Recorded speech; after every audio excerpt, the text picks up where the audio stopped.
আমি একদিন মরে যাব, আমারে কবরে যাইতে হবে।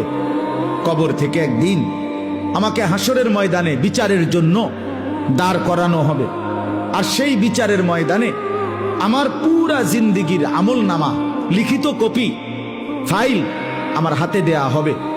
সেই আমল নামা নিয়ে আমাকে দুইটা কাজ করতে হবে। একটা হলো মহান আল্লাহ পাক রব্বুল আলামিনের সামনে সরাসরি হিসাব দেওয়ার জন্য দাঁড়াইতে হবে। আরেকটা হলো মিজানের পাল্লায় ওজনের জন্য আমার আমলনামা দিতে হবে। এরপরে আমাকে ফুলসেরাত পার হইতে হবে। এরপরে আমাকে অনন্তকালের চূড়ান্ত গন্তব্য জান্নাত কিংবা জাহান্নামে পৌঁছতে হবে।